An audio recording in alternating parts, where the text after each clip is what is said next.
dis donc.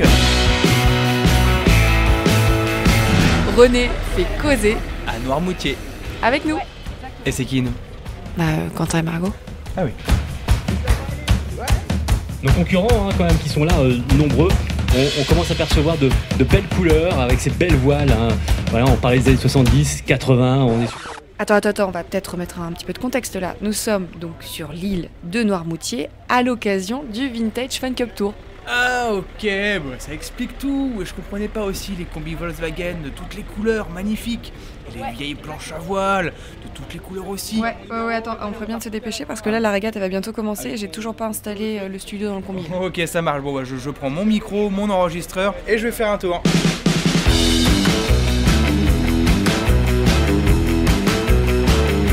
Alors, je sors les casques, les micros, la régie. Oh, est-ce qu'on a pensé à prendre une rallonge? Ouais, c'est bon. Margot, pardon, je t'interromps un tout petit peu parce que là j'ai l'impression qu'il se passe quelque chose du côté de la mer. Je crois qu'il y a une régate qui se prépare. C'est assez... Waouh, il y a du monde. Il y a des superbes planches, c'est des planches à voile en fait, j'ai l'impression, évidemment pour l'événement. Écoute, si ça te va, je pense qu'on va passer un petit peu de temps ici. J'ai pas tout compris, mais je trouve que c'est assez intéressant d'aller voir un petit peu ce qui se passe, ok? Ok. Allez, je te tiens au courant. Alors il y a des gens là qui effectivement préparent leur planche. Ça a l'air assez lourd. Elle est lourde la planche, monsieur, ou pas? Une vingtaine de kilos. Ah ouais, quand même. Oh, ça va, ça va. On peut parler un peu de la planche ou pas? C'est quoi ça? C'est une Mistral One Design qui servait pour les JO à partir de 89-90. Donc on est complètement dans le thème vintage, hein. Ah, complètement. Puis la voile, pareil. La voile, c'est plutôt les années 80, début des années 80. Voile triangulaire avec seulement 2 lattes en haut. Ton prénom c'est comment? Philippe. Bah, vas-y, je te laisse t'installer, Philippe. Ok.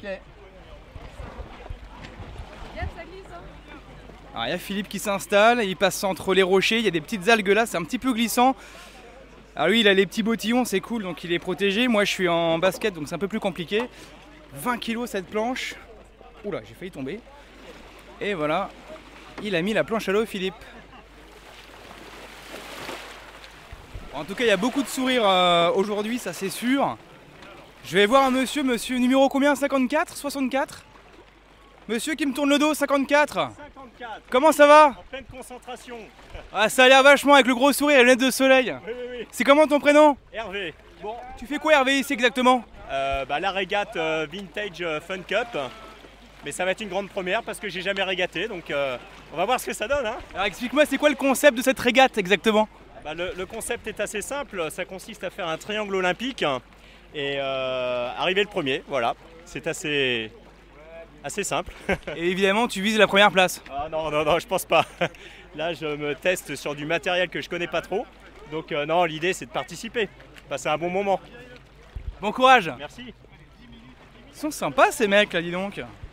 Bon, ils sont combien là? Si je fais le calcul, 1, 2, 3, 4, 5, 6, 7, 8, 9, 10, 11, 12, 13, 14, 15, 16, 17. Ouais, ils sont une petite vingtaine pour l'instant sur le plan d'eau, donc c'est assez cool tout ça. Ça se passe bien. Bon, il y a une trompette, je sais pas ce qu'il fait le monsieur avec la trompette, je vais aller le voir. Monsieur, c'est vous la petite trompette? Il se passe quoi avec ça? Ça sert à quoi ça?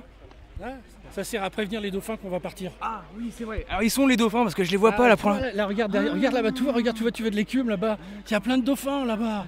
C'est comment ton prénom? On n'a pas lâché les requins encore, mais tout à l'heure on va lâcher les requins. Frédéric. Frédéric, et donc toi ton rôle c'est quoi exactement? Moi je suis jury et comité de course. Alors les 10 minutes, le coup de trompe c'est pour indiquer, pour leur prévenir que le départ sera incessamment sous peu.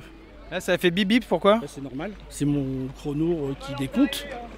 Oui, tu sais, je suis un peu aveugle, puis un petit peu... Donc, à mon âge, hein, il faut bien que j'ai quelque chose qui m'avertisse un petit peu, moi.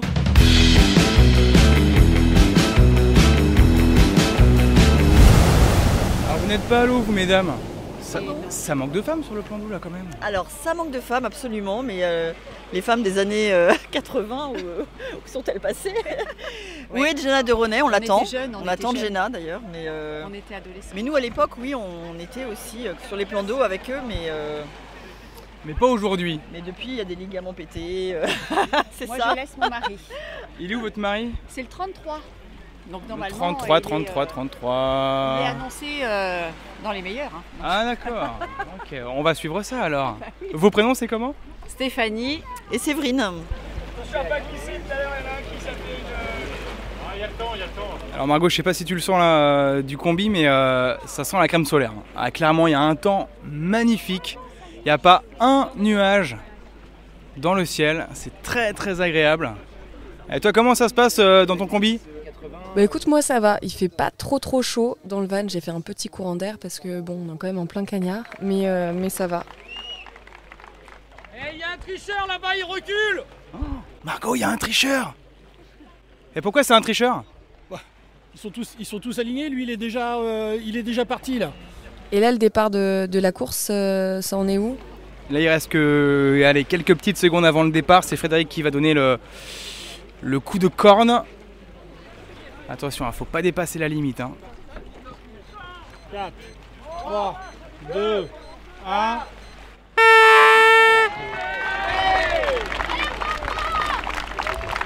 ils sont tous partis, il y en a un qui est un petit peu à la traîne, mais c'est pas forcément grave, il se bat. Ah, il tombe à l'eau. On lui conseille de mettre le pied dessus. Quel bon conseil. Bon, et je vais pas m'inventer commentateur de course, de régate de planche à voile, parce que franchement j'y connais absolument rien. Il y a ce numéro 41. Voilà, ça y est, qui vient de lever sa voile et qui est parti sous les applaudissements du public. Ah ouais, c'est beau, c'est beau. Voilà, ça y est. Alors ils sont où vos protégés? Ben, au milieu. En premier, voilà, bon. forcément. Mais c'est pas vrai, genre on a le vainqueur qui est... Je suis près de... Il remonte, hein, le mien, la voile orange, Mistral. avec il Hervé. Ben voilà, il remonte, tout pareil. il remonte. Alors je vais aller, je vais monter un tout petit peu parce qu'il y a quand même pas mal de public là qui s'est positionné pour voir cette régate. Alors un monsieur qui est un peu sur un petit rocher, je vais aller l'interroger. Bonjour. Bonjour monsieur. Comment ça se passe? Bah c'est vachement agréable. On est top du top, beau temps. Un petit peu de thermique pour cet après-midi. Il y a des spectateurs pour regarder, donc c'est entraînant. Alors déjà, si tu me dis thermique, c'est que tu connais un petit peu le monde de la voile, toi. Oui, un petit peu, ouais. J'ai navigué un petit peu. C'était mon métier avant. Et là, dis-moi un petit peu ce qui t'amène ici, parce que tu connais des gens là sur les planches? Oui, notamment, alors je connais pas beaucoup de monde, mais je connais bien Olivier Bernard qui a déjà remporté l'édition 2021 de mémoire à Fromentine. Et du coup, bah, c'est mon copain, donc j'ai envie de le suivre, voir un petit peu ce qu'il fait sur l'eau. Tu peux me dire où est-ce qu'il en est là? Tu le vois ou pas? Là, je le vois, je pense qu'il est milieu de tableau à peu près. C'est un beau bébé, hein, c'est un beau gabarit. Hein, à la base, lui, il navigue sur foil, donc là, je pense qu'il se bat un petit peu avec sa planche pour faire avancer tout ça. Allez, fais-moi rêver, quand tu dis beau gabarit, ça veut dire quoi? Ouais, il doit faire 1m80, pas loin de 90, svelte, avec des gros bras pour tirer sur le wishbone. Et sinon le 41, comment il s'en sort? Ah oui, effectivement, pour prendre des nouvelles un petit peu de numéro 41, eh ben voilà, il remonte sa voile, Ça fait un petit moment qu'il y est le monsieur là quand même. Hein. Ouais. Allez José, on est avec vous. Et c'est qui José? Je sais pas. Là je redescends un petit peu, au niveau de l'eau. Alors bon, le numéro 41, juste pour info, vient de retomber. Et là il tracte sa voile et sa planche direction le bord. Je vais aller le voir, écoute Margot, je vais aller le voir parce que j'ai l'impression que ah là là, ça sent la fin de course pour lui. Alors c'est jamais forcément agréable d'être interrogé à ce moment-là. C'est une vraie savonnette en plus. C'est quoi une vraie savonnette, monsieur? C'est quand les pieds glissent. Bon, c'est vous le numéro 41? Ouais. Qu'est-ce qui s'est passé? Eh ben, du vieux matériel qui est un peu glissant. Il a perdu son grip. C'est une vraie savonnette. Est-ce qu'il y a eu un peu de plaisir quand même? 2000. Un tout petit plaisir. Votre prénom c'est comment? Vincent. Vincent, bah écoutez, bravo en tout cas parce qu'il y avait des supporters à vous et même des gens qui ne vous connaissaient pas et qui vous applaudissaient. Je crois qu'ils sont trompés de personne en plus. Oui, parce qu'ils disaient José. J'ai dit ah bon, c'est José. C'est ça. Et en fait, c'était pas José, c'était Vincent. Bah bravo Vincent en tout cas parce que je pense que c'est déjà un beau challenge de ramener ce genre de vieilles planches sur ce genre de plan d'eau. Merci Vincent. De rien.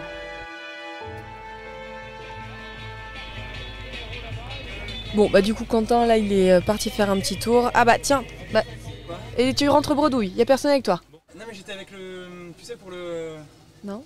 Bon, ok j'y retourne. Bon bah en attendant que quelqu'un revienne, que Quentin revienne, moi je me pose un petit peu. Et je dis bonjour à des gens qui passent. Bonjour monsieur. Qui regardent, intrigués, parce que c'est vrai qu'il est un peu particulier quand même ce studio. Dans ce studio, en fait on est dans un combi, dans un Volkswagen T2 et on est bien, franchement on n'est pas trop mal, et comme je disais j'ai pas trop chaud, ce qui n'était pas gagné hein, vu le temps, parce que là le soleil ça tape très fort. Oui Quentin, qu'est-ce qui se passe? Je viens de trouver, je crois que c'est ça, mais oui c'est ça, un J-Money. J'ai trouvé un J-Money. Un J-Money, mais c'est quoi cette histoire? Un J-Money, alors je peux pas vous en dire plus pour le moment. Est-ce que c'est une espèce animale en voie d'extinction? Je ne sais pas, j'attends Quentin qui va ramener donc un J-Money. Attends, je vais peut-être googler ça. Un J-Money. J-Money. Animal.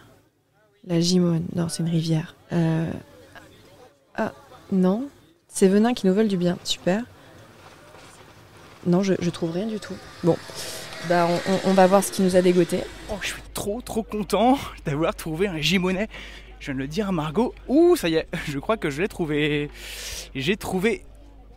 Je crois qu'il est là. Ah, il est en train de discuter. Et il discute toujours, de toute façon, il est toujours occupé.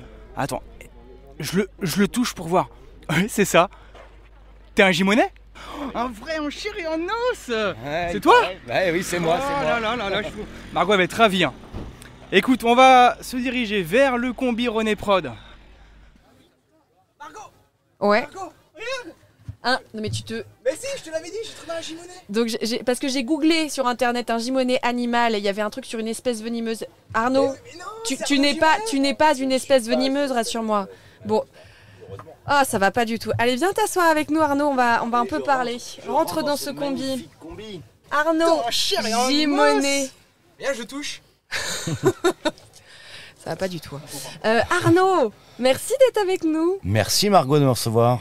Alors ce qui est super, c'est que tu n'es pas un animal en voie d'extinction comme je m'y attendais avec les messages de Quentin, mais celui qui a créé cet événement, le Vintage Fun Cup Tour. C'est le Vintage Fun Cup Tour maintenant, c'est un tour. Un tour et qui là s'arrête à Noirmoutier. Voilà, première étape à Noirmoutier en effet. Alors c'est un tour, on va où après?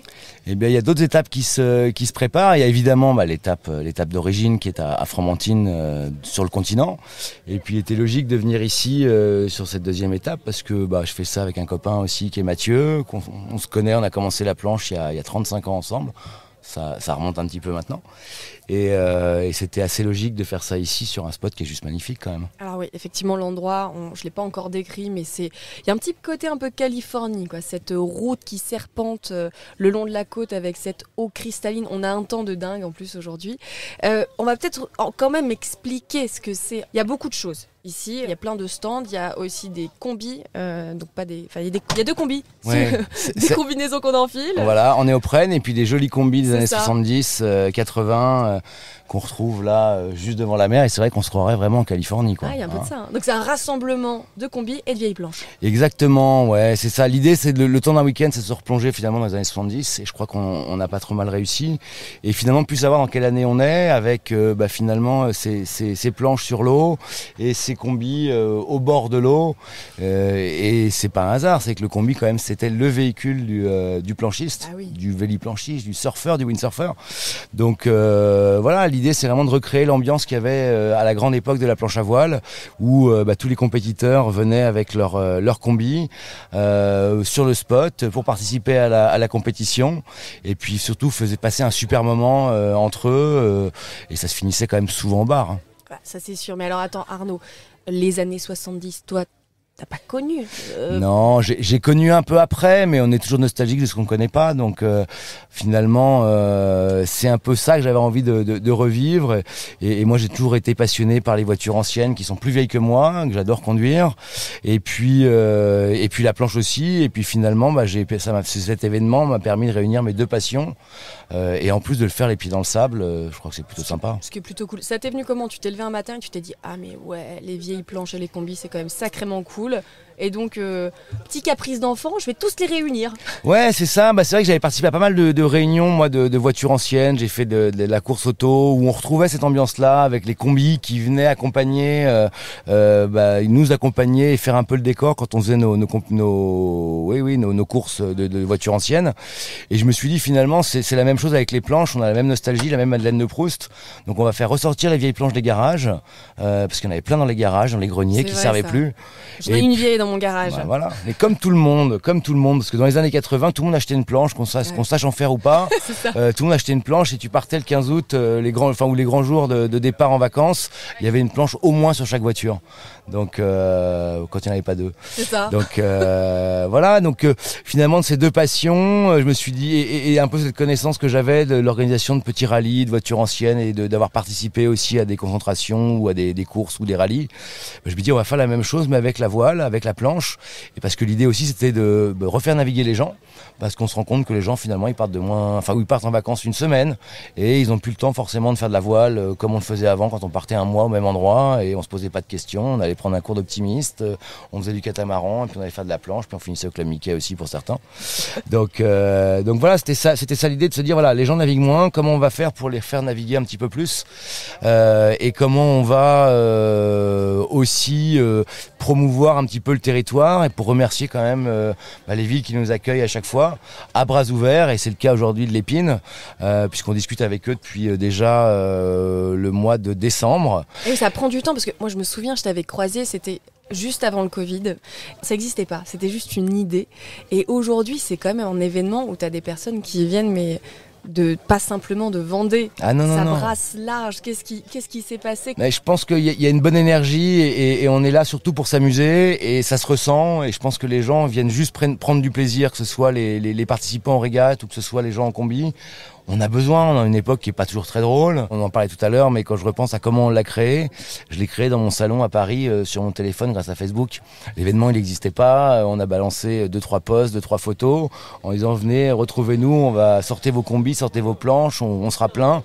Mais je le savais pas, j'étais à Paris à 400 km de Fromentine. Donc c'est né à Paris quoi. Ah ouais, c'est né dans mon salon à Paris et ce qui me fait plaisir aussi, c'est que les premiers qui m'ont suivi alors que le truc était complètement virtuel, ils sont encore là cette année et pour nous c'est important aussi d'être fidèle avec eux donc non c'est assez marrant quand même. On est parti d'un truc dans mon canapé un soir à 18h. Oui parce que c'est pas ton métier, c'était une passion et tu t'es dit allez. Non, c'était vraiment pas mon métier, même si ça est en train un petit peu peut-être de le devenir et de prendre de la place de plus en plus, donc peut-être de le devenir, on verra, on n'en est pas encore là. Mais c'est aussi pour ça que ça marche, c'est parce que il y a beaucoup de bénévoles, que c'est des gens passionnés et que c'est avant tout de la passion, de la bonne humeur, de la bonne ambiance et le résultat, je crois qu'on le voit là. C'est quoi la prochaine étape ? La prochaine étape, alors si on parle des prochaines étapes de la Vintage Fun Cup Tour, ce sera à Fromentine. C'est le 12 et le 13 août, avec cette fameuse traversée en hommage à Arnaud de Renay entre Fromentine et l'Île-Dieu. Et puis il y a pas mal d'étapes qui sont en train de se préparer parce qu'il y a pas mal de villes qui m'ont appelé. On veut des noms. Ah non, je peux pas les dire, mais on sera en Loire-Atlantique. Ça se profile aussi vers une étape en Loire-Atlantique. Voilà, et toujours puis, au bord de l'eau dans tous les cas. Ça. Voilà, et puis j'aimerais bien, et là c'est plus pour me faire plaisir, mais j'aimerais bien faire une étape à Tahiti ou en Nouvelle-Calédonie. Ah ouais, carrément. Même vraiment, mon rêve ultime, ce serait Hawaï. Ah bah là c'est sûr que voilà. Ça serait plutôt... Donc on a les contacts, maintenant il faut que la mayonnaise prenne, et puis après je dis qu'il est beaucoup plus complexe de faire ça à distance. Et en combi c'est un peu plus compliqué pour y aller. Oui, mais il y en a beaucoup déjà là-bas. Robinèche, qui est un peu la star, la légende du windsurf, il a lui-même son propre combi et tous les dimanches, il prend son combi, il va faire son tour dans Hawaï, à Okipa Beach, avec son combi et ses planches dedans. Donc, pourquoi pas ? Voilà. Hein. Et puis, comme Roby en plus nous a soutenus l'année dernière et il nous soutient aussi, donc il y a peut-être des chances qu'il nous aide pour qu'on mette un pied à Hawaï. Arnaud Gimonet, c'est peut-être pas un animal, une espèce en voie d'extinction, mais bravo parce que franchement, c'est un super événement et nous, on est super contents d'être là dans ce combi sur cette Vintage Fun Cup Tour à Noirmoutier dans un cadre, on le disait, vraiment, vraiment cool. Merci Arnaud. Merci Margot. René fait causer À Noirmoutier. Est-ce qu'il est parti encore? À quelques pas du bord de l'eau, il y a un petit endroit, une sorte de petit village tout mignon qui en fait ce sont des stands qui ont été montés pour l'occasion, pour l'événement. Alors on peut y manger évidemment, il y a des burgers veggie à disposition. Ah, il y en a qui ça coule douce. Hein. Il y a même un stand de couteaux de l'île de Noirmoutier, il y a une buvette, des hot dogs, une scène qui serait là forcément Il y a pour pas mal de monde, récompenser ça sera les cool. vainqueurs de la régate qui se déroule toujours en ce moment. Et il y a ce stand que je vois, Margot, si je peux t'en parler un petit peu, c'est une petite tente blanche et c'est marqué dessus éolienne en mer Île-Dieu et de Noirmoutier. Alors je vais me permettre de me rapprocher un tout petit peu. Alors c'est marqué, c'est intéressant, hein, l'énergie du large. Bonjour, bonjour, bonjour. Pardon de vous déranger. Quentin, René Prod, pour un petit podcast. Ça va ? Ça va, nickel. Comment tu t'appelles ? Mathieu Carrette. Est-ce que Mathieu, je peux t'inviter à venir dans notre combi pour une petite interview ? Eh bien avec grand plaisir. Allez, Pas de on y souci. va. Ouais, regarde un peu. C'est juste là. Bon, bah moi j'attends Mathieu Carrette qui va arriver avec Quentin. Ils ont dû s'arrêter manger un burger parce que ça prend du temps. Margot ? Ah non, c'est bon, je les vois. Installez-vous. Voyez, est-ce que on se glisse sur cette petite Pas de banquette? souci. C'est confortable, on est bien? Ah bah on est très bien, ce combi. Eh bah super, comme à la maison. C'est ça. Mathieu Carrette, c'est ça? Oui, Mathieu Carrette, ouais. Eh ben enchanté Mathieu. Enchanté. Alors vous faites quoi dans la vie avec les éoliennes en mer? Racontez-moi. Moi, plus particulièrement, je suis responsable relations locales sur le parc éolien Yeux-Noirmoutier, situé juste au large d'ici. Alors, ça fait peur, les éoliennes en mer. Les gens, il y a pas mal de personnes qui n'aiment pas trop ça. Est-ce qu'on est pour expliquer un petit peu pourquoi il y en aura de plus en plus, pourquoi ça peut être utile aussi voilà, on fait un peu de pédagogie. Ouais, bah pas de souci. Alors après, il y en aura de plus en plus. Oui, il y a des parcs qui sont prévus. Tout ça, c'est une politique de l'État à la base. Hein. Voilà, c'est l'État aussi qui fait des choix de mettre des zones. Dans des zones propices à l'éolien en mer, et maintenant ça devient une réalité. On est ici et avec nos yeux on arrive à voir celui de Saint-Nazaire. Il y a un parc, le premier parc éolien en mer au niveau de Saint-Nazaire, et bah voilà, dans quelques temps maintenant il y aura le nôtre au large d'ici aussi. Et symboliquement, ici à la pointe du Devin, on est l'endroit de l'île de Noirmoutier le plus proche du parc de Yeux-Noirmoutier. Donc voilà, on a même un photomontage qui a été fait d'ici, voilà, parce que c'est vraiment l'endroit le plus près. Ça va, du point de vue biodiversité, ça a quel impact des éoliennes en mer? Alors c'est les autorisations qu'on a pu obtenir déjà depuis quelques temps, parce qu'après il y a une phase de recours derrière. C'est majoritairement sur cette partie plutôt environnementale et sur le fait de faire un état initial, derrière d'évaluer l'impact que ça pourra avoir sur le milieu, de chercher la possibilité d'éviter, de réduire, de compenser ces impacts. Voilà. Donc on a aussi des mesures de compensation qui sont sur certaines espèces, d'oiseaux comme le puffin. Voilà, on met en œuvre certaines mesures, et ces mesures sont. On peut aider une colonie typiquement de goélands sur l'île du Pilier pour qu'elle se porte encore mieux, par rapport à l'impact qu'on pourrait avoir nous. Mais tout ça, c'est surtout derrière le suivi environnemental qui est très important et qui va permettre de bien vérifier que justement il n'y a pas d'impact qui va révolutionner les espèces qui sont là, qu'elles soient marines ou qu'elles soient au niveau des oiseaux. Et si on se rend compte qu'il y a un impact, on fait quoi? On l'enlève, l'éolienne? Du coup, c'est là où, avec toute la communauté scientifique, il faut trouver, et il faut peut-être encore plus faire de mesures compensatoires. Voilà, c'est ça. Et c'est ce suivi qui va permettre de se dire, ok, on a bien prévu, on a moins bien prévu, comment on peut rajuster, etc., etc. Alors aujourd'hui, on est à la Vintage Fun Cup Tour à Noirmoutier. Alors autour de votre stand, il y a une vendeuse ou un vendeur d'ailleurs de bijoux. Un peu plus loin, c'est de la bière qu'on vend. Un peu à côté, c'est du sel. Là, il y a des vêtements. C'est très sérieux quand même au milieu de tous ces gens. Oh oui, c'est sérieux sans l'être. On est là pour partager où on en est. Nous, c'est ce qu'on recherche. Si je fais un petit parallèle, en fait, on est dans un mix aussi. Et nous, un parc éolien, il est dans ce mix énergétique. Nous, on se mêle aussi. On est dans un mix on doit pas être forcément dans un salon pour parler professionnel, pour parler aux personnes. Ici justement, on peut, les gens qui le souhaitent, ils viennent nous voir, on échange librement sur toutes les questions possibles. Et c'est vraiment cette opportunité d'aller au contact du public qui est parfaite pour nous sur ce genre d'événement. Présent depuis quelques temps déjà sur la Fromentine Vintage, et du coup le fait d'avoir cette étape à l'Épine était une occasion justement parfaite pour venir aussi ici discuter sur le parc. Et on peut même faire un podcast dans un combi, donc on peut faire plein de choses C'est à parfait. la Vintage Fun Cup Tour de Noirmoutier. Merci beaucoup Mathieu Carrette d'être venu nous voir. Un grand merci à vous. À bientôt. À bientôt. Bon, t'en es où Quentin là? Je suis avec Kelton. Alors Kelton, on va mieux me l'expliquer je pense avec son créateur peut-être. Bonjour. Bonjour, en fait je suis Vincent Bergerac, je suis le directeur de création de Kelton. Comment on définit Kelton en quelques mots? Alors, c'est une marque qui est née en 1955, qui a été la marque la plus pop pendant 3 décennies. Et c'était une marque qui ne se prenait pas au sérieux et qui avait une spécificité de vraiment toucher tout le monde, toutes les générations, tous les styles. Tout le monde avait au moins une Kelton. Donc c'est vraiment un héritage colossal et vraiment ancré dans la culture pop française. Mais ça veut dire qu'il y a eu un moment, un petit coup de mou? On peut dire la marque est quasiment disparue à la fin des années 70 puisque le quartz est arrivé du Japon.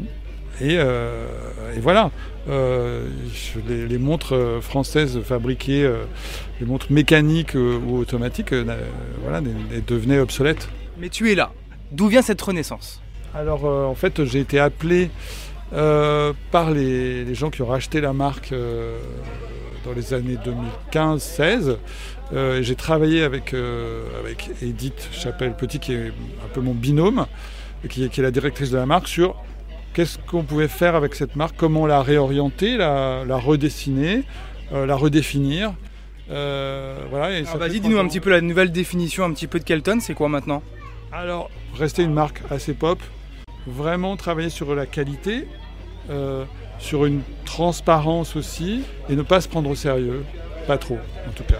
Et tu n'es pas tout seul, évidemment, parce qu'on est sur un événement très particulier. Est-ce que tu peux me présenter la personne qui est à ta gauche, s'il te plaît? Sabrina Chess, qui est donc illustratrice, artiste, et qui a fait, qui fait tout ce qui est visuel dans la Vintage Fun Cup. Toute l'image, c'est elle.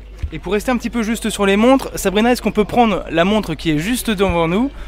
Voilà, est-ce que alors toi tu es pour quelque chose dans cette montre, c'est pas n'importe quelle montre. Est-ce que tu peux un petit peu m'en parler s'il te plaît? Écoute, ça a été un travail de collaboration avec Vincent qui nous a proposé plusieurs modèles, mais on a vraiment essayé de retrouver la quintessence de ce qu'est la Fromentine Vintage Fun Cup, enfin la Vintage Fun Cup Tour en l'occurrence aujourd'hui. Et c'est pour ça qu'on a décidé de travailler sur une montre solaire, avec un bracelet en plastique recyclé, et que nous on a essayé de réimpulser nos codes de marque associés à Kelton. Et comme on a quand même on a un ADN commun avec Kelton qui est celui de l'amour du vintage, et du coup on a essayé vraiment d'adapter, de faire un point de rencontre entre ces deux marques, et je pense que cette montre est un point de rencontre entre ces deux marques. Je sais pas, tu me dis si... Oui, tout à fait. Si Donc, je me trompe. Voilà, le boîtier, c'est un boîtier typique des années 40-50, inspiration militaire, donc un truc assez sérieux mais un peu ludique aussi, avec ça qui protège la couronne. Donc, vous avez remarqué, j'ai pas de caméra, donc il va falloir faire un petit effort pour me décrire, les amis. Là. C'est vrai. Donc la couronne, c'est ce qui sert à mettre à l'heure la montre, est protégée par le boîtier. Donc c'est le côté sport de la montre. Le boîtier est monobloc et il est en aluminium, donc ce qui est un matériau qui est 100% recyclable à l'infini, sans dégradation. Et le bracelet s'enlève là, on peut tout à fait, c'est un bracelet. Interchanger les bracelets. NATO, ça veut dire autant. Donc c'est un bracelet pareil qui est né dans les années 45-50 je crois. Hein. Un petit mot sur les couleurs du bracelet notamment, sur celui-ci. Hein. Soleil et mer. Ouais, soleil et mer, Soleil on et voulait mer. un peu reprendre à nous. Soleil. Ouais, exactement, le soleil jaune, la mer bleue. En fait, on voulait que tous les gens qui sont sur l'eau ou dans un combi, tous les gens qui aiment le vintage, se reconnaissent dans cette montre et dans ce bracelet. Tu vois, il y a ce côté fun, hyper facile d'accès, hyper solide et voilà. Alors, attendez. Et si tu me réponds, faut appuyer sur le bouton. Ah, oui Margot. Combien elle coûte cette montre? Tu peux leur demander? Ouais, je pose la question. Ouais, aucun souci. Je pose la question. On me demande, enfin Margot me demande combien elle coûte cette montre. Alors, elle est en précommande à 155 €. Et quand on aura atteint les 30 exemplaires, on lancera la production. Après, elle sera en vente à 195 €. Voilà, c'est une montre solaire de bonne qualité, donc c'est un prix assez raisonnable. Quand on dit une montre solaire, pardon, ça veut dire quoi? Ça veut dire que c'est le soleil qui l'alimente. Et quand elle est chargée à bloc, c'est assez rapide, elle peut marcher 4 mois dans l'obscurité. Il est où le panneau là-dedans? Je le vois pas. Ah, d'accord. Donc il y a l'écran, là on voit les petits chiffres et tout ça. Le cadran est translucide et laisse passer la là, lumière. Il est au milieu, là où il n'y a rien inscrit. Exactement. Ça a été vraiment la contrainte principale lors de la création du design de la montre, c'est qu'il fallait respecter un certain nombre de contraintes techniques, la plus grosse étant de laisser vraiment de la place au panneau solaire pour en fait recevoir la lumière. Très bien, bah, merci à vous, les maîtres du temps. Allez, c'est parti. Hop, alors, mets-toi à l'aise, je vais rapprocher la table un petit peu. Moi, je suis bien. Faut que tu sois proche du micro, ça va être oui, mieux. madame. Bien, madame. Voilà, tu fais ce que je dis. Oui, chef, bien, chef. J'ai peur. Allez, ça va, t'es bien? Ouais, nickel. Alors moi, je suis avec Thomas.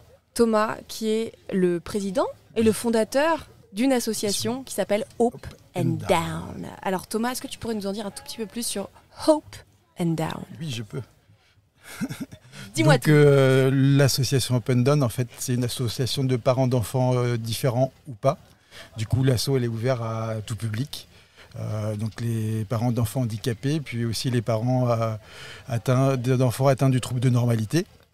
Du coup, on a deux objectifs, c'est créer un réseau de solidarité entre parents. Et le deuxième, c'est changer le regard sur la différence. Alors on va être totalement transparent, là ce studio, il est installé dans ton combi. Le combi de l'association. Le combi de l'association. Pourquoi c'est important pour toi de venir à des événements comme celui-ci, la Vintage Fun Cup Tour Noirmoutier? En fait, moi, ce qui m'intéresse, en fait, c'est d'aller vers les gens. On s'est aperçu qu'en fait, les gens avaient peur l'être humain a peur de ce qu'il ne connaît pas. Et nous, on a décidé en fait d'aller vers eux pour leur expliquer que, par exemple, moi, ma fille qui est porteuse de trisomie 21, elle est comme les autres enfants. La seule différence qu'elle a, c'est qu'elle apprend plus lentement ou elle fonctionne un peu plus lentement. Mais sinon, c'est une petite fille comme les autres. Et du coup, une fois qu'on explique aux gens en fait la différence, qu'on explique ça, il n'y a plus ce regard gênant ou gêné. Et moi, du coup, venir à la Vintage Fun Cup, c'est rencontrer des gens qui ne connaissent pas le handicap, qui vont venir voir le combi de l'asso. Et puis moi, je vais enchaîner sur le handicap et du coup, ils repartiront avec un regard différent. Et pour moi, c'est génial. Alors, ce que tu me racontais, c'est que c'est marrant parce que ce regard, tu joues vachement là-dessus parce que le combi, mine de rien, il va attirer le regard. C'est un outil de communication. Pour moi, clairement, c'est les gens. Le combi, il est orange. Du coup, il est visible, il est floqué au nom de l'association. Et du coup, il y a sur pas mal d'événements, les gens viennent voir le combi. Et après, moi, je leur parle de handicap. C'est un petit piège. Et comment tu as envie de faire changer ce regard? Comment tu t'y prends pour que ce regard change? Déjà qu'on les regarde, parce que c'est aussi ça parfois le problème, qu'on ne détourne pas le regard. Et comment il change? Moi, je le fais avec le cœur, en fait. Je vais vers les gens et je leur parle de ma fille. Voilà, je pense que quand tu parles avec le cœur, quand tu souris aux gens, les gens ils sont ouverts, ils t'écoutent et ça fonctionne. Où est-ce qu'on peut la trouver, ton asso? On tape quoi? Alors, on a un site internet, Open Down. Donc, Hope, c'est l'espoir en anglais. N, le diminutif de E en anglais. Et Down, c'est le syndrome de Down. C'est le nom de la trisomie 21 partout dans le reste du monde. Donc, Open Down sur Google et on tombe sur le site internet ou la page Facebook. Bah super, merci beaucoup Thomas. Merci à vous. Alors Quentin est parti se balader. Je crois qu'il est parti surtout chercher monsieur le maire de l'Épine, Dominique Chantouin, qui a eu la gentillesse d'accueillir ce super événement. Donc voilà, moi j'attends. C'est ce que je fais de mieux pour le moment.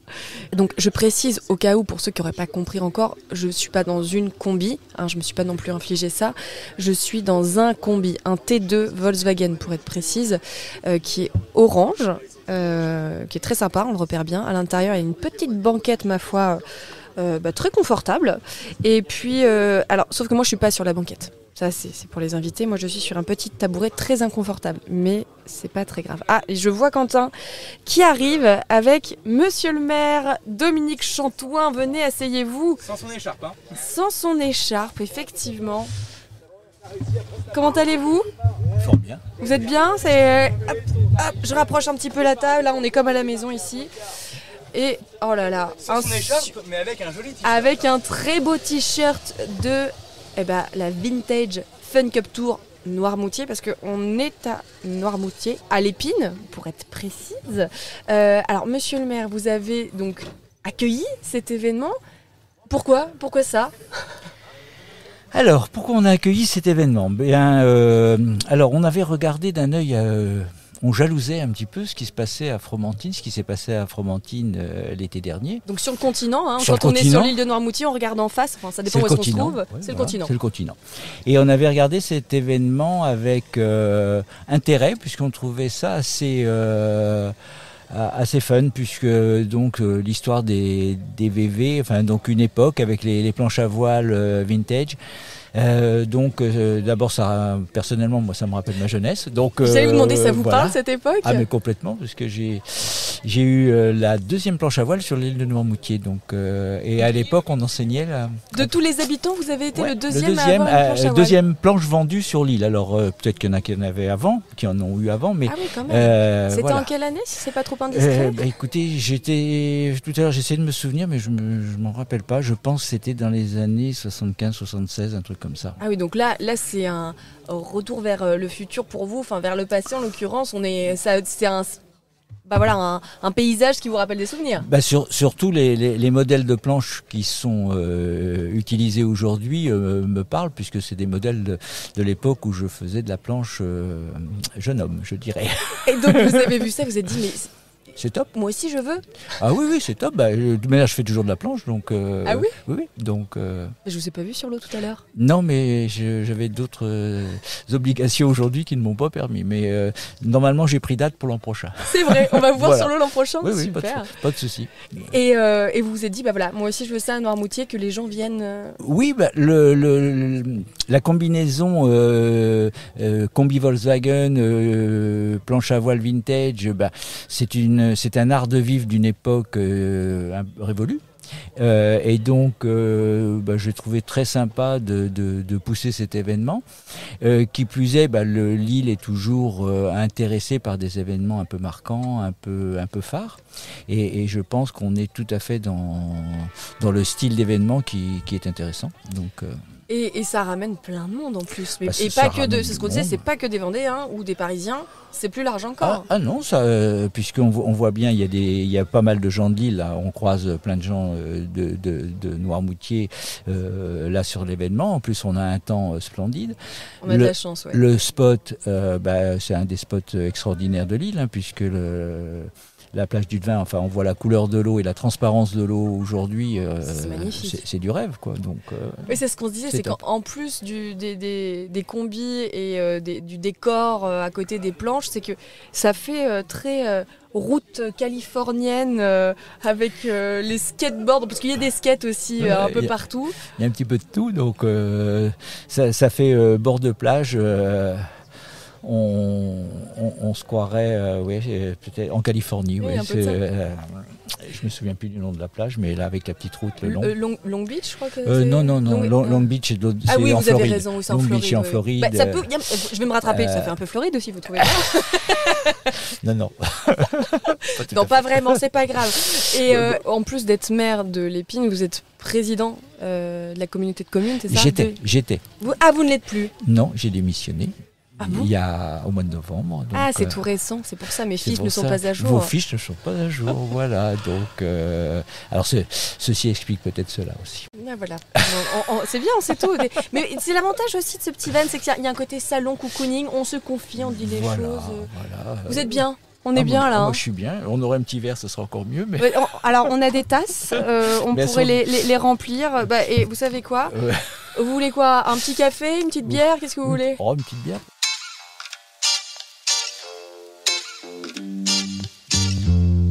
Bière sans alcool, évidemment, parce que l'alcool est à consommer avec modération et l'abus d'alcool est très mauvais pour la santé. Donc nous allons prendre une bière sans alcool. Peut-être même une petite tisane ou un petit café, parce que là avec la chaleur et moi je vous avoue, j'ai goûté le petit burger végétarien qui était pas mal. Mais bon, après manger, vous savez, la petite sieste, elle se fait sentir et donc non, pas d'alcool. René fait causer à Noirmoutier. Je voulais récupérer monsieur le maire un petit peu pour qu'il me fasse faire un petit tour un petit peu du pâté de maison. On va se diriger vers les combis, puis après on va revenir ici évidemment, c'est quelques petites minutes. Ça vous parle aussi le combi, vous ou pas? Alors ça me parle puisque c'est de mon époque, mais je n'ai pas la van life, je ne connais pas. Ça vous fait quoi de voir autant de vanlifers, de gens avec des combis, qui ont du style, il y a quand même du chien là-dedans, quoi. C'est sympa. C'est hyper sympa. Disons, c'est un petit peu comme tous ces collectionneurs, c'est une manière de vivre, c'est une passion. Donc non, je respecte. Puis quand je vois le travail qu'ils ont fait sur leur véhicule, enfin on en voit des un peu plus fatigués là, mais je suis sûr qu'il va être restauré de belle manière. Donc ils sont splendides, vraiment magnifiques. Alors vous n'y connaissez pas grand-chose, eh bien moi non plus. Je vous propose d'écouter la suite de ce podcast pour qu'on aille voir justement quelqu'un qui s'y connaît et qui va pouvoir nous parler des combis. Tu cherches un spécialiste du combi pour venir m'en parler? T'es spécialiste du combi? T'as Franck derrière qui est passé dans le magazine. Ok, ça va, je vais voir Franck. Ouais. Quentin, là, t'es avec qui là pour le moment? Et j'ai mon champion qui s'appelle Franck, c'est ça? Non, il est derrière Franck. Ok, j'ai mon autre champion qui s'appelle Franck. Ah, c'était pas lui, je me suis raté. Là, ça, je croyais. J'ai trouvé quelqu'un pour parler un petit peu du combi. Je cherche un Franck. Ah, Franck. Hello Franck, salut, c'est René Prod. Salut. On cherche un spécialiste du combi pour nous en parler dans un studio combi. Dans un studio combi. Tu veux tester l'expérience? Ouais, si tu veux. Juste te poser là-bas.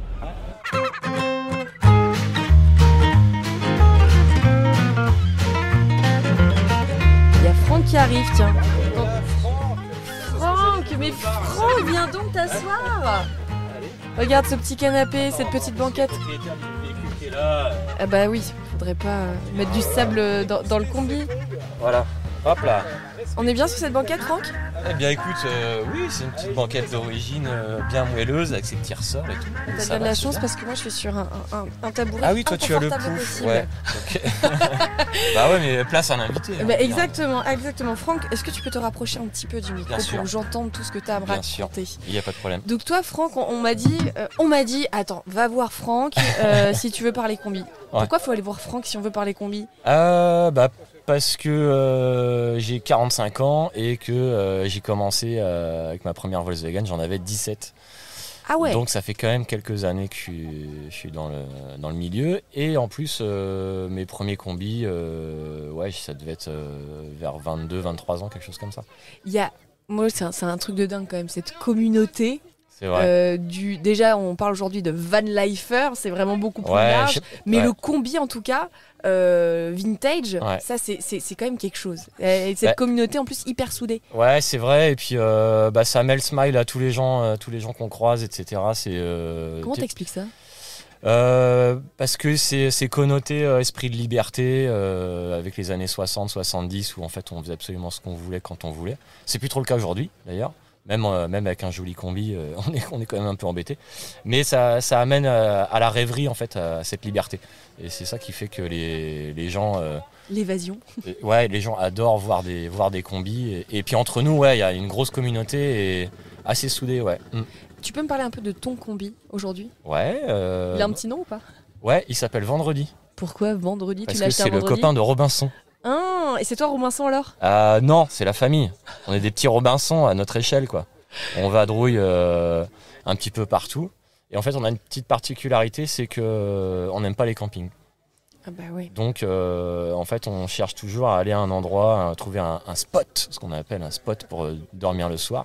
Comment tu les trouves? T'as une application? T'as des conseils à donner? Alors, ça, c'est un petit peu secret défense. Hein. On n'en parle pas. Si, alors il y a évidemment, tout le monde connaît, enfin ceux qui vivent en fourgon connaissent l'application Park4Night, qui est une application pour trouver des spots. Et puis on peut trouver tout aussi, ouais, on du peut trouver camping. tout, ouais. Alors que moi des spots, j'évite le Park4Night, c'est vraiment quand j'ai plus de solution. Mais autrement, j'ai mon petit secret, je le donne. Ah ouais, on a le droit? Ouais, c'est Google Earth. Mais pour pouvoir trouver un spot sur Google Earth, il faut déjà avoir passé pas mal d'heures dessus pour repérer les endroits où tu peux mettre un van. Et en fait, ça se passe comment? Tu en fait, vas sur le satellite, par tu exemple, regardes, on est sur la plage tranquillement et moi je prends, pendant que les enfants jouent, moi je m'amuse à zoomer sur Google Earth et je trouve le spot. Et comment tu repères le spot? Avec mon expérience. Donc il faut que ce soit plat. Faut que ce soit plat, faut que ce soit orienté à l'ouest pour avoir le coucher de soleil, au mieux, qu'il n'y ait personne dans l'idéal. Et ça, tu ne vois pas sur Google Earth pour le coup? Ouais, tu peux le savoir quand c'est juste des petites routes, il n'y a pas de maison autour et tout en général. Et voilà, ça c'est la partie d'expérience, quoi. Après, toi, je crois avoir vu passer ton combi, tu as des pneus un peu particuliers, il me semble. Oui, alors c'est vrai. Donc là, mon combi, c'est un combi Westphalia, donc avec un aménagement d'origine qui est de 1979 et que j'ai traité en mode off-road. C'est-à-dire, alors c'est juste pour l'aspect esthétique, hein, mais j'ai mis des grosses roues 4x4. Donc tu peux aller dans le sable? Je peux aller dans le sable, mais pas trop. Hein. Je me suis déjà enlisé quand même. Hein. Faut pas rêver. C'est pas un 4 roues motrices, un combi. Mais ça me permet surtout d'aller dans les chemins où il y a des cailloux et de pas avoir peur de crever en fait. Ah oui, parce que là, pour le coup, en plus, c'est pas des routes t'as envie de changer, quoi. Ouais. Puis quand t'es avec les enfants et tout, tu peux éviter la galère, quoi. Vous êtes à combien toi dans ton van? On est 4. Donc il y a Rose et Victor. Donc 10 et 7 ans. Et l'agencement à l'intérieur, vous dormez comment? Alors en fait, donc c'est la particularité du Westphalia, c'est qu'il y a un toit qui se relève. Et donc les enfants dorment là-haut, donc c'est leur tente, c'est leur cabane, c'est leur partie. Et nous on dort en bas. Est-ce que tout le monde peut devenir propriétaire de combi? La philosophie, on parlait de cet esprit d'évasion. Ouais. Tout le monde peut devenir propriétaire de combi? Complètement. C'est possible. Complètement. Il y a un état d'esprit à avoir quand même? C'est quoi l'état d'esprit? Il n'y a pas de règles vraiment, mais en fait moi il y a beaucoup de gens qui me disent qu'ils rêveraient d'en avoir un quand ils voient le mien. Et je leur dis mais vivez vos rêves quoi, allez-y quoi. Par contre c'est vrai qu'aujourd'hui il y a tellement d'engouement sur ces véhicules-là qui sont devenus chers. Mais en fait, c'est un parti pris, c'est que souvent on a 2 voitures à la maison, et ben on fait autrement, on vend un des véhicules si on peut pas, et puis on achète un combi si c'est son rêve, quoi. En 20 ans, t'en as eu plusieurs des combis? Ouais. Alors j'ai des coccinelles aussi. Hein. Ah oui. Donc là, des combis, j'en ai eu combien? Je sais pas exactement, je dirais 7 ou 8, quelque chose comme ça. Ah ouais. Ouais, et des coccinelles, 4 ou 5, ouais. Qu'est-ce qui te fait changer de combi? Pourquoi il y a... C'est toujours à chaque fois que j'en achète un, je dis c'est le dernier, je vendrai pas, etc. Et en fait, c'est toujours trouver le modèle un peu plus rare. Le coup de cœur, quoi. Le coup de cœur, ouais. Mais par contre, je me lasse jamais du véhicule. Je le vends pas parce que je me lasse, quoi. Ouais. Ouais. Là, aujourd'hui, on est à la Vintage Fun Cup Tour à Noirmoutier, qui est... là, pour le coup, on a un arc-en-ciel de combis autour de nous. C'est magique, le spot est dingue. Tous les combis sont alignés face à la mer qui est turquoise. C'est super. Moi, c'était pas du tout prévu qu'on vienne ici. En fait, on avait un week-end de prévu à Belle-Île, donc sur une autre île. Et en fait, il y a eu des petits changements de dernière minute. On a dû annuler. Et du coup, nous voilà ici. Voilà. Ça va comme solution de repli? Ouais, carrément. Et en fait, je connaissais déjà le principe de l'Afromantine parce que j'ai déjà fait 2 fois les éditions Afromantine, organisées par Arnaud Gimonet, qui assure bien. Et je savais que ça allait être bien, quoi. Et en plus, on a un soleil de dingue. Alors toi, tu t'es posé, tu vas dormir là-bas ? On va dormir ici, ouais. On va dormir là. T'as pris les cales au cas où ou pour être droit ? Non, moi, alors c'est vrai que j'étais toujours anti-cale parce que moi, pour moi, qui dit cale dit camping-car et j'ai du mal avec les camping-caristes, je dois le dire. C'est 2 clubs, hein. On c'est fait 2 pas clubs partie différents, du même club. ouais, tout à fait. Ouais. Mais Est-ce qu'on peut le dire ? Est-ce que le van est cool et le camping-car est moins cool ?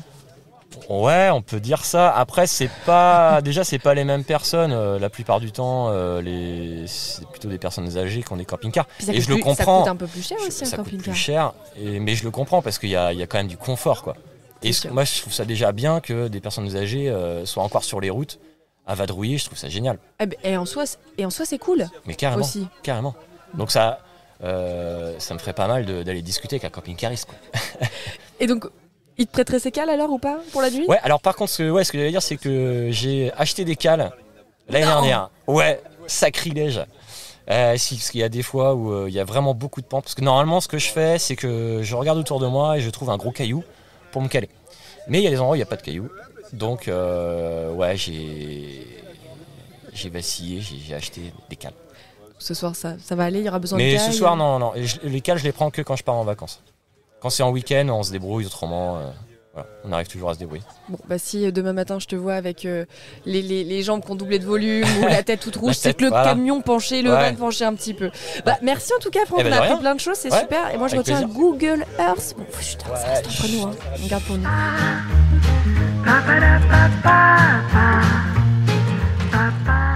Ah bah il y a Pierre qui arrive, ça tombe bien Pierre, parce que juste avant j'étais avec Franck et on parlait des combis.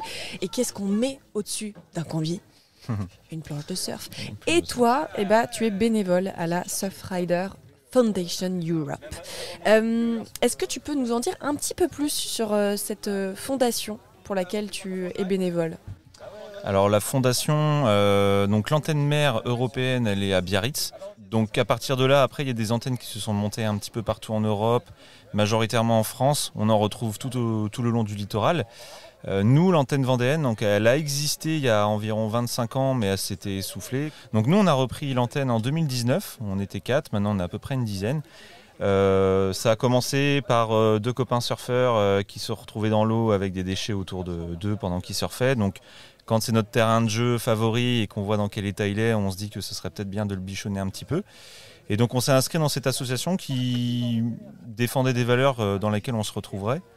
Donc l'objectif, c'est de faire de la sensibilisation auprès des enfants notamment, mais pas que. Sachant que les enfants, pour la plupart aujourd'hui, ce qui est bien, c'est qu'ils voient des choses à l'école que nous, on n'avait pas à l'époque. Et donc on essaie par le biais des collectes de déchets sur les plages, de voir ce qu'on en voit sur nos plages aujourd'hui, c'est de comprendre comment c'est arrivé ici, de sorte à essayer de solutionner le problème quand on le peut. En fait, on fait remonter, quand on fait une collecte, on a une base de données qu'on fait remonter au siège à Biarritz. Et il compare toutes les données de toutes les collectes qui sont faites à l'échelle nationale pour voir ce qu'on retrouve vraiment le plus fréquemment sur nos plages et essayer de voir comment après on peut solutionner la chose. Et c'est principalement bouteilles plastiques et mégots de cigarettes qu'on trouve surtout sur les plages, dans les collectes, c'est ça ? Oui, alors de manière générale, le plastique, c'est effectivement le déchet qu'on n'arrive pas à traiter de manière efficace, que l'on retrouve tout le temps, partout. 80% des déchets proviennent de la terre. Donc ça veut dire que tout ce qu'on retrouve dans l'océan, ça n'a pas été jeté directement dans l'océan.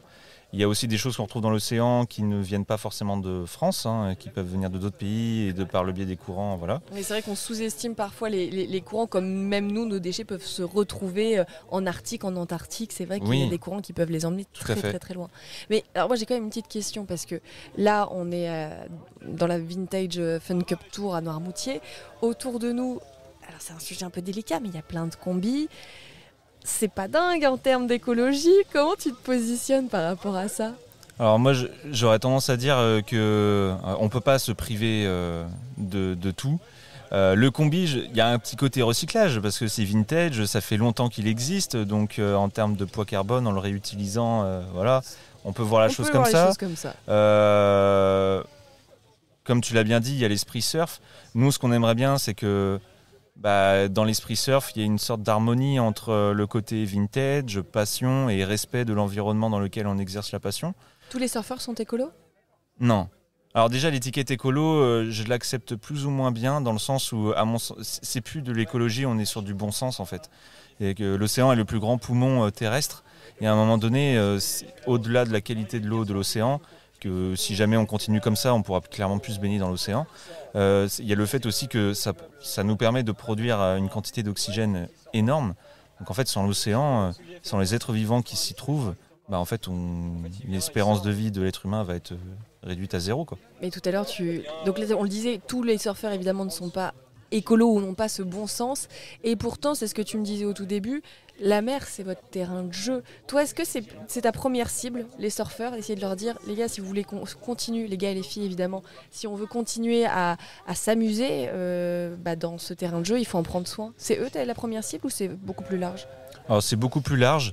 J'aimerais dire que tous les surfeurs respectent l'océan, mais ce n'est pas le cas, malheureusement. On a encore, mais moi-même, je ne suis pas parfait, j'ai des solutions à trouver sur certaines... dans certains domaines. Les combinaisons néoprène, il existe des sociétés qui essaient de faire évoluer les produits, mais c'est pas encore parfait. La wax que l'on peut mettre sur les planches de surf, il y en a des plus ou moins biodégradables. Il existe des solutions pour éviter la wax également. Il y a toujours des solutions à trouver. Le surfeur n'est pas le meilleur dans le domaine. Mais de manière générale, les gens qui viennent nous voir au stand de sensibilisation, ce sont des gens qui sont déjà au moins à 50% convaincus. Et ceux qui viennent pas du tout nous voir, c'est qu'ils y croient malheureusement pas du tout. Comment on arrive à les convaincre, ceux-là ? C'est justement difficile de les convaincre dans le sens où on ne sait pas trop comment les toucher. La prise de conscience, ça peut se faire par le biais de leurs enfants quand il s'agit d'adultes. Si les enfants sont attirés par ce que l'on fait et que eux sont convaincus par ce que l'on dit, peut-être que les parents vont s'y intéresser un peu plus. Est-ce que le surf aussi, ça permet d'attirer, comme on le disait, un public plus large ? Parce que c'est vrai que comme le combi, le surf, c'est cool. C'est une image assez chouette. Ouais. Est-ce que justement, il y a un côté des personnes qui ne pourraient pas être convaincues forcément par tout ce qui est écologie, se disent « Ah tiens, du surf, et il y a un message derrière ». Oui, d'autant plus que le surf se démocratise de plus en plus. Aujourd'hui, il est assez aisé de se fournir une planche et une combinaison à un coût raisonnable. Le surf devient un sport olympique, donc on en entend de plus en plus parler. Il y a quelques années, il y a peu de personnes qui pratiquaient le surf. Là, on le voit bien aujourd'hui. Alors, dans un sens, ça nous embête, parce que maintenant, quand on va surfer, il y a de plus en plus de monde à l'eau. Mais attention de ne pas se rentrer dedans. Il faut partager un petit peu ce terrain de jeu, mais il y a de plus en plus de surfeurs. La connotation surf, l'esprit surf est plutôt bien vu. Comme tu l'as bien dit, l'esprit un peu cool. Les gens, quand ils sont en vacances, c'est ce qu'ils recherchent, c'est avoir un petit peu ce côté cool. T'es surfeur toi-même ? Oui. Faut être surfeur pour faire partie de la Surfrider Foundation ? Pas du tout. Je pense que dans les 10 bénévoles, il y a 4 surfeurs. Donc il y a plus de non-surfeurs que de surfeurs.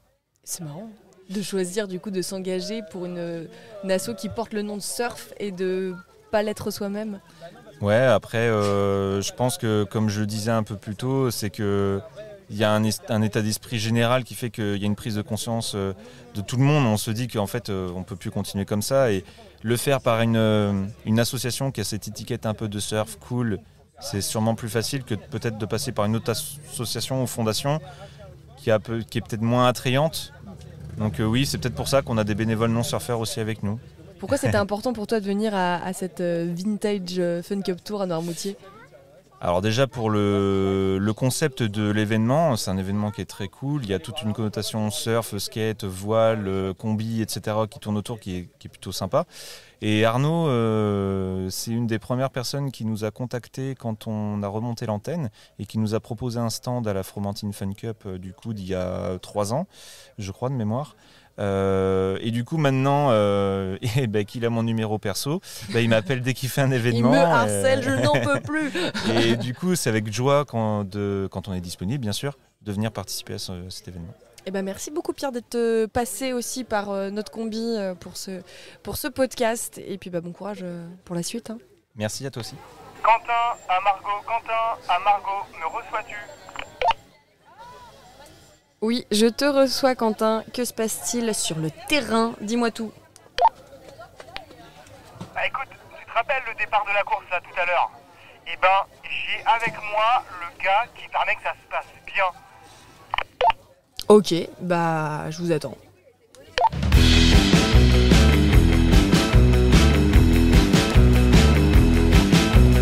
Bon, ça parle, mais est-ce que ça va venir ?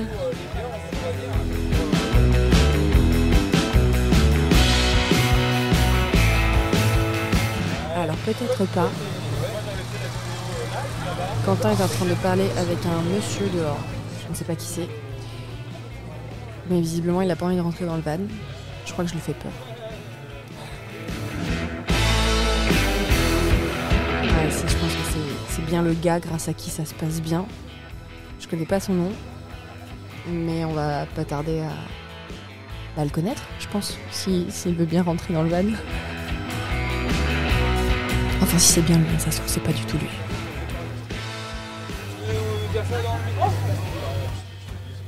Ouais, c'est bien ce que je pensais, il est timide, il veut pas rentrer. Et ça, on veut... C'est pas la bonne personne.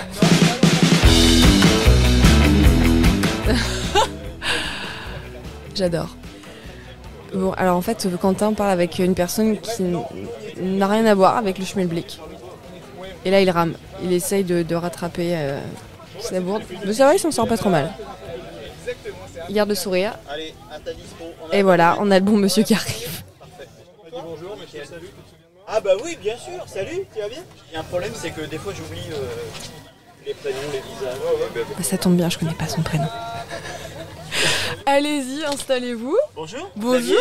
Enchanté Xavier, Margot. Alors Xavier, mettez-vous bien face au micro sur cette banquette bien confortable. Quand même.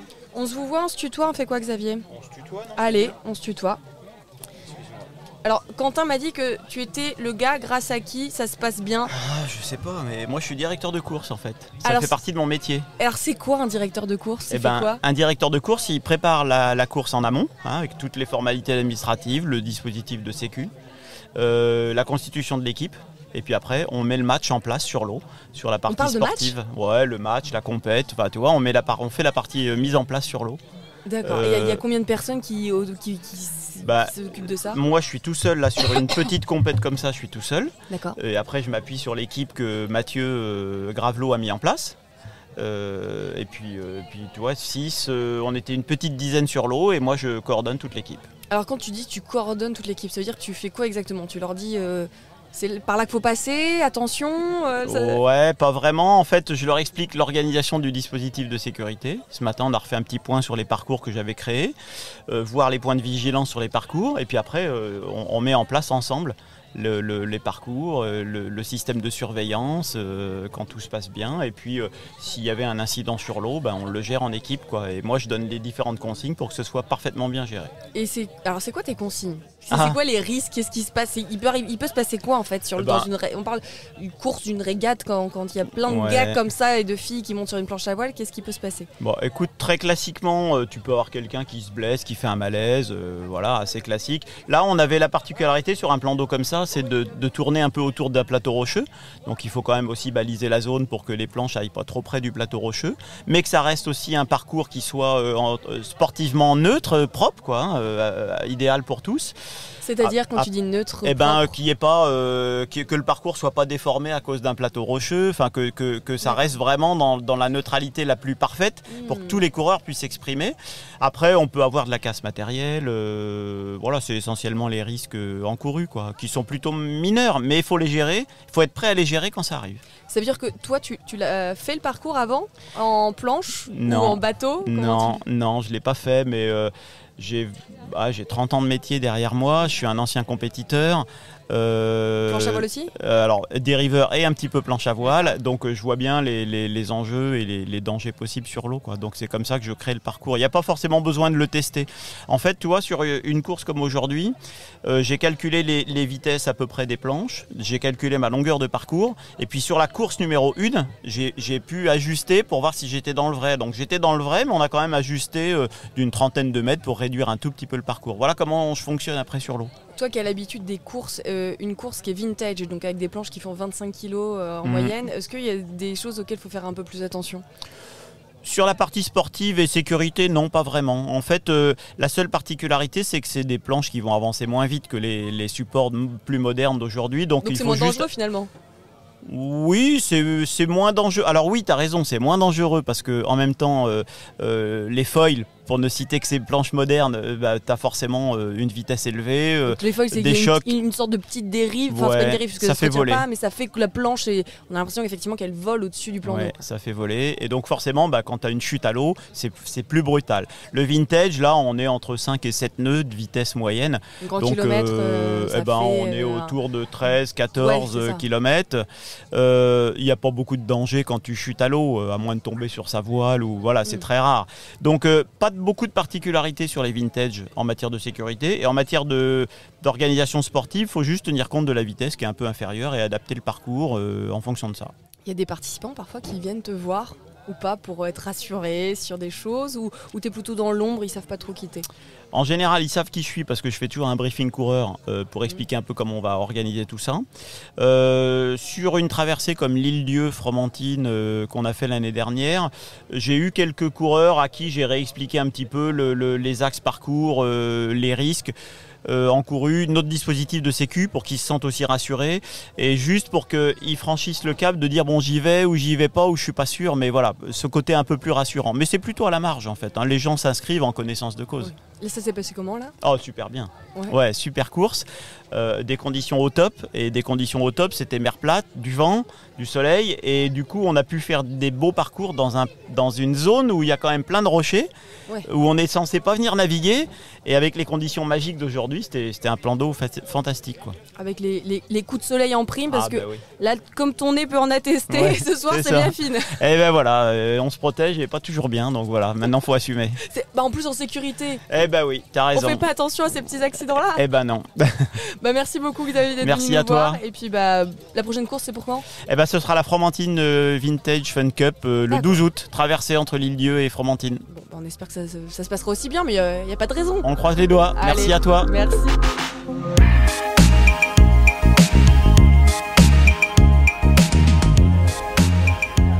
Je suis un petit peu en stress là, c'est la remise des médailles. Oh là là là, qui a gagné la course? Je sais pas, je trépigne. Tiens, je vais aller chercher Margot qui est dans son camion. Et Margot, sors un peu de ton combi studio là, viens avec nous là, c'est la remise des prix, des régates. Allez, ça va être sympa en plus, je pense qu'il y a des choses intéressantes à faire et des gens intéressants à interviewer. Et je pense notamment à la seule femme qui était dans cette compétition, elle s'appelle Juliette.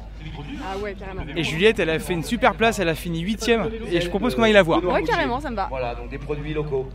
Merci à toi. On l'applaudit très fort. C'est vrai qu'elle n'avait pas de planche ce matin en arrivant. Pas de planche, mais je suis là. Merci à vous. Bravo, vous venez d'où? Je viens de Fromentine. Des applaudissements chaleureux pour Juliette. Voilà, félicitations. Bravo. Vraiment. Ouais, tu vois Margot, je te l'avais dit que ça valait le coup de venir. On est avec Juliette. Déjà, qu'est-ce qui t'a poussé à venir à cet événement? Pour être tout à fait honnête, je prépare un BP, en fait, un brevet d'état pour devenir monitrice, et je dois commencer à faire des régates. Et du coup, moi, comme j'ai pas du tout l'esprit de compète, on en discutait justement avec Juliette à côté. J'aime pas trop ce sport parce que j'aime pas trop la compète, ce truc où on va pas s'aider les uns les autres. Et du coup, j'y allais vachement à reculons. Et c'est vraiment la Fun Cup qui m'a permis de me dire, allez, je vais mettre le pied à l'étrier, ça va bien se passer. Et j'y vais. Donc c'est cool. J'y vais avec plus confiante en fait. Donc c'est vraiment cool. Et pourquoi la Fun Cup, ça t'a un peu désinhibé? Tu t'es dit, ouais, je peux le faire. C'était quoi la différence avec les autres compétitions? Peut-être le fait en fait, on est tous sur d'anciennes planches à voile, donc en fait, tout le monde n'est pas sur le dernier truc, dernier cri, comme par exemple les sélections à toutes les régates classiques où en fait tout le monde va partir en 8-6. C'est des volumes que moi en tant que voile, je pourrais même pas vraiment en tant que nana. Enfin, il y a des nanas qui peuvent, mais moi je peux pas. Et donc en fait là, j'avais plus l'impression qu'on partait un peu avec sa personnalité, avec la planche, on prend cette planche et puis on verra comment ça se passe quoi. Donc du coup j'avais plus l'impression de pouvoir un peu être moi-même. Quelle qualité il fallait là pour faire une bonne perf? J'aimerais bien avoir la recette, je suis 8ème donc clairement je l'ai pas, mais je sais pas, j'ai rigolé, j'étais sur l'eau, quand je tombais il y avait des gens qui hurlaient, qui rigolaient aussi, donc ça c'était trop chouette quoi, en fait. Franchement ça c'était trop marrant quoi. Bonne ambiance quoi en fait. Et c'est marrant parce que tu parlais justement de ces compètes où il faut avoir le matos, le dernier cri. Celle-là, elle est presque plus accessible, plus démocratique, genre presque c'est de la méritocratie. C'est vraiment tout le monde est est à la même chose, c'est-à-dire une planche qui pèse 25 kilos. Et ça, c'est pas facile. Parce que c'est vrai qu'on le voit pas, c'est la radio, mais t'es un petit format, on va pas se mentir. Et tu l'as dit toi-même, il y a des nanas qui peuvent le soulever, toi tu peux pas tout faire. Donc comment tu le vis ça? C'est simple, j'ai demandé de l'aide. Donc non, pas sur l'eau, mais au moins en allant sur la. Justement, contrairement aux régates classiques, tout le monde porte tout son matériel et fait un peu le kéké, quoi, en fait. En gros, c'est qui a les plus gros guns. Et en fait, moi, c'est le moment où je dis excusez-moi, est-ce qu'il y a pas quelqu'un pour m'aider? Et je suis très à l'aise, en fait, avec ça. Et je préfère garder, en fait, justement, quand je dois gainer ou un peu solliciter mes muscles, je préfère le garder sur l'eau. Mais du coup, c'est pas de la démonstration, justement, de qui est le plus fort, mais juste de connecter. Je suis vraiment là pour connecter, et c'est pour ça que d'habitude la régate classique ça me va pas trop en fait. Et là c'est trop cool en fait. Ça te fait quoi de dire que t'es la seule femme de toute cette petite bande? Qu'il y a encore du boulot et qu'il y a encore plein de régates à gagner. C'est normal ou pas? C'est un sport masculin de base, la planche à voile, ou ça peut vraiment plaire aussi à beaucoup de femmes? Alors je sais pas trop les raisons pour lesquelles il n'y a pas plus de nanas. Comment t'y es venue toi, la planche à voile? On a fait ça entre sœurs en fait. Vraiment, moi et ma petite sœur, on adore la planche à voile, on a appris toute seule et il y avait des bandes de mecs en train de nous regarder de la plage, en train d'un peu de nous jauger. Est-ce qu'on y va, on n'y va pas? Et puis en fait, comme j'étais avec ma sœur, un peu camaraderie un peu féminine aussi en fait, on s'est aidé l'une l'autre. Et puis une fois qu'on a un peu montré nos marques, qu'on a fait un peu nos preuves, en fait, ils nous ont un peu accueillis dans leur groupe en fait, localement à Fromentine. Et là, on a pu un peu rattraper la marche. Donc je pense que c'est pour les nanas, il y a vraiment un gros enjeu, mais c'est valable dans tous les domaines, de s'entraider en fait et de pas se juger, de se censurer en fait. On en discutait avec Juliette tout à l'heure, qui me parlait de la danse et de la planche à voile. On avait cette discussion et disait mais dans la danse, il n'y a pas beaucoup de compétitions, on fait des spectacles. On fait des spectacles à la fin de l'année. Et moi je dis mais moi c'est pareil, j'aime pas la compétition. Moi je vois cette Fun Cup comme un grand spectacle en fait. Et c'est peut-être pour ça aussi que je kiffe et que je performe correctement en fait. Petite Juliette, t'as entendu grande Juliette qui parlait? Oui. Tu en penses quoi toi? Est-ce que tu veux faire de la planche à voile? Oui, peut-être. À ton avis, c'est quoi les qualités de grande Juliette pour faire de la planche à voile? Pourquoi elle est si forte? Parce qu'elle croit en elle.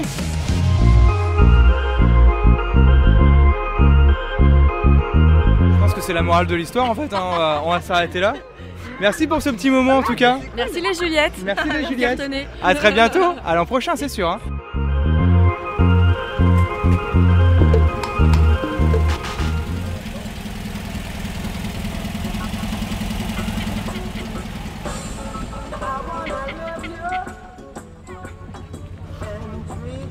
Tous les petits combis qui sont en train de remballer, de plier bagages. Après ces 2 jours passés ici à Noirmoutier, sur ce spot magnifique. On a bien kiffé Margot. Hein. Ouais, franchement, c'est super cool. Et là, c'est beau de les voir tous alignés. Ça fait un peu arc-en-ciel de combi. Ouais, c'est vrai ça. Bon, c'est presque la fin. Oui, c'est presque la fin, mais c'est une belle journée. Vous avez le sourire en tout cas, vous. Hein. Ah ouais, on est super. Ouais, on va être 9 dans le combi, là, ça va être top. Bon, on plie bagages pour bien partir, c'est ça l'idée, hein? Ouais, c'est clair, on est prêt. Il y a une limitation de vitesse. À combien? Le mien, il monte à 140. Non, 180, tu vois. Le compteur a marqué dessus, 180. Bon, t'as aimé cet événement? Ouais, sympa. Ouais, très bien. En quelques mots? Bon DJ, bon soleil, belle plage, bon spot. Madame. Alors c'est la fin, ça y est, on plie bagages. Ah ouais, pourtant, la vue qu'on a, c'est difficile de partir. On est là depuis vendredi soir et j'avoue qu'on y prend goût à cette mer-là. Avec le beau temps qu'on a eu tout le week-end, c'est génial. Ça fait quoi de partir? Alors on est parti 2 jours, mais c'est multiplié par 3. Ça fait comme une semaine de vacances. C'est très bénéfique. Qu'est-ce qu'on met comme mot lors de cet événement? Qu'est-ce qui vous sort par la tête? Alors rencontre, convivialité et puis lâcher prise. Alors dis-moi, toi t'es jeune, hein, t'as quel âge? J'ai 14 ans. Et alors qu'est-ce qu'on vient faire ici quand on te parle de vintage, de vieilles planches à voile, de vieux combis? Ça t'inspire même à 14 ans? Bah non, mais c'est que je pratique la planche à voile avec papa. Du coup, je suis venu faire la régate, mais j'ai pas pu parce que c'était compliqué. Mais autrement, ouais, c'est agréable, l'ambiance le soir, y a tout ce qu'il faut en fait. Il y a tout ce qu'il faut, je crois que c'est le meilleur résumé qu'on peut faire de ces 2 jours. Il y a tout ce qu'il faut ici en fait. Une bonne organisation, un beau spot, rien de plus à demander. Une bonne éducation pour le fiston. Ouais, depuis ses 4 ans, il me suit partout avec le combi, donc il aime ça. Merci les gars, bon retour, à plus tard.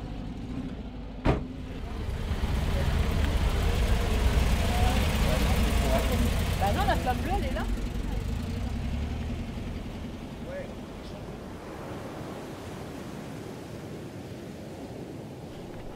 Bon bah voilà, on vient de faire un dernier grand coucou au dernier combi qui est passé devant nous. La petite trentaine de véhicules là est partie vers d'autres directions, vers d'autres fronts de mer qui vont les porter, j'en suis sûr, avec leur planche à voile loin, loin, loin, loin.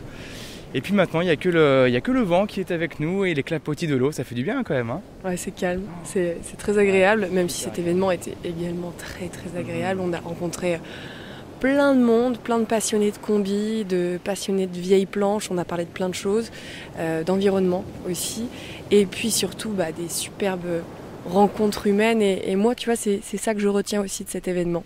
Plein de personnes de toute la France qui ont juste à cœur de partager leur passion, et ça fait du bien. Ouais, moi je retiens aussi notre ami Vincent, je sais pas si tu te rappelles, en début de podcast. Notre ami Vincent, il a tenté de prendre la mer effectivement hier, et puis il est jamais arrivé à monter sur sa planche. J'ai une petite pensée pour lui en fait. Il a bien galéré, mais quand il est sorti de l'eau, il avait le sourire. C'est vrai, ça. C'est ça aussi l'esprit de la Vintage Fun Cup Tour au Noirmoutier, c'est cet aspect convivial et sans jugement, sans rien. Viens là avec tes arguments, fais ce que tu peux, et puis c'est tout. Bravo Vincent. Bravo Vincent, tout à fait.